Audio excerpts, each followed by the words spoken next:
Welcome to family recipes Tamil. நாம் இன்றைக்கி பார்க்க போகிறது கசப்பே இல்லாத பாகற்காய் தொக்கு. இந்த மாதிரி செஞ்சு கொடுத்தா பெரியவங்கள்லேருந்து குழந்தைங்க வரைக்கும் விரும்பி சாப்பிடுவாங்க. அந்த மாதிரி பாகற்காய் தொக்கை தான் நம்ம இன்றைக்கி வீடியோவில் பார்க்க போகிறோம். இப்போ அந்த மாதிரி பாகற்காய் தொக்கை எப்படி செய்யலாம் அதை பற்றி நம்ம இன்றைக்கி வீடியோவில் பார்க்கலாம். இப்போ வீடியோக்குள்ளே போகலாம்.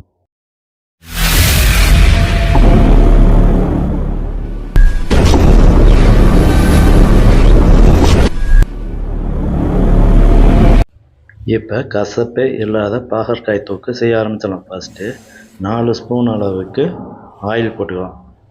ஆயில் லைட்டாக சூடானோடனே 1/4 கிலோ அளவுக்கு பாகற்காயை சின்ன சின்னதாக கட் பண்ணி இதில் ஆட் பண்ணிக்கலாம். இந்த மாதிரி சைஸில் சின்ன சின்னதாக கட் பண்ணிக்கணும். பாகற்காய் தொக்குக்கு இந்த அளவு தான் சரியாக இருக்கும். அதனால் இந்த மாதிரி சைஸில் பாகற்காய் தொக்கை சின்ன சின்னதாக கட் பண்ணி இதில் ஆட் பண்ணிக்கலாம். ஆட் பண்ணி நல்லா கிளறி விட்டுறலாம். மீடியம் ஹீட்டில் வச்சு இதை ஒரு 3 நிமிஷம் அளவுக்கு கலர் சேஞ்ச் ஆகிற வரைக்கும் இதை அப்படியே கிளறி விட்டுக்கிட்டே இருக்கலாம். ஒரு 3 நிமிஷம் ஆன உடனே கலர் சேஞ்ச் ஆகிற கண்டிஷனில் நம்ம ஸ்டவ்வை ஆஃப் பண்ணி இதை வேறு பிளேட்டில் மாற்றி வச்சிடலாம்.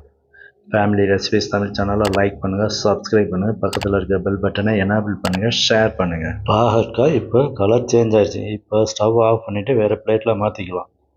அடுத்ததாக கடாய் சூடானவுடனே 3 ஸ்பூன் அளவுக்கு ஆயில் போட்டுக்கலாம்.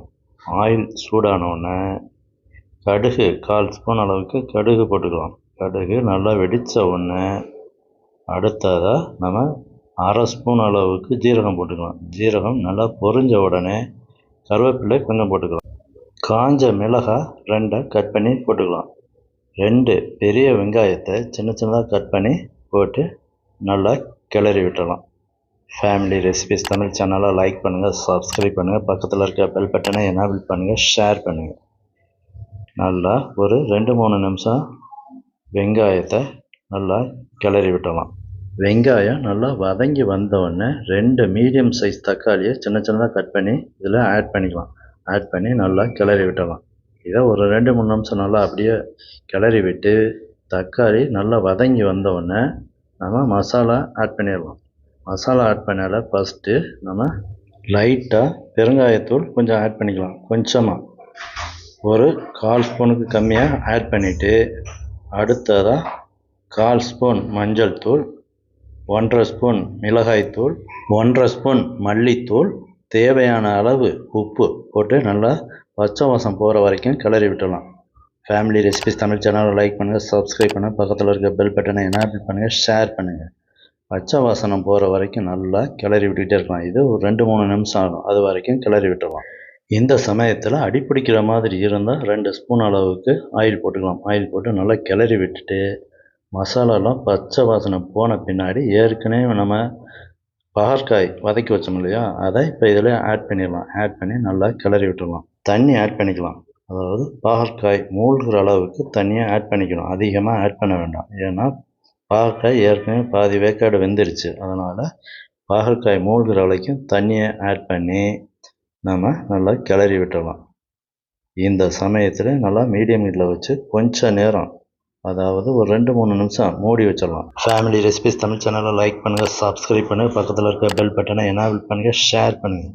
இப்போ 2-3 நிமிஷம் ஆயிடுச்சு. இப்போ மூடியை எடுத்துடலாம். எடுத்துட்டு இதை நல்லா கிளறி விட்டுடலாம். கிளறி விட்டு ஒரு 2 நிமிஷம் நல்லா கிளறி விட்டுட்டு ஒரு அரை லெமனுக்கு சின்னதாக, அதாவது நெல்லிக்காயை விட கொஞ்சம் பெருசாக புளியை 1/4 டம்ளர் தண்ணியில் கரைச்சி இதில் ஆட் பண்ணிக்கலாம். ஆட் பண்ணி நல்லா கிளறி விட்டுடலாம். புளி தண்ணியோட பச்சை வாசம் போகிற வரைக்கும் ஒரு 2-3 நிமிஷம் நல்லா கிளறி விட்டுறணும். இந்த தண்ணி புளி கரைச்சி ஊற்றணும் இல்லையா, அந்த தண்ணி குறையிற வரைக்கும் நம்ம மீடியம் ஹீட்டில் வச்சு கிளறி விட்டுக்கிட்டே இருக்கணும். இப்போ 3-4 நிமிஷத்துக்கு மேலே ஆயிடுச்சு. இப்போ கரெக்டான பக்குவத்துக்கு வந்துடுச்சு. தண்ணியெல்லாம் வற்றிருச்சு. இந்த சமயத்தில் நம்ம கருவேப்பிலை இலைகளை 2-3 போட்டு நம்ம ஸ்டவ் ஆஃப் பண்ணிடலாம். இப்போ நமக்கு அருமையான பாகற்காய் தொக்கு ரெடி ஆயிடுச்சு. நன்றி, வணக்கம்.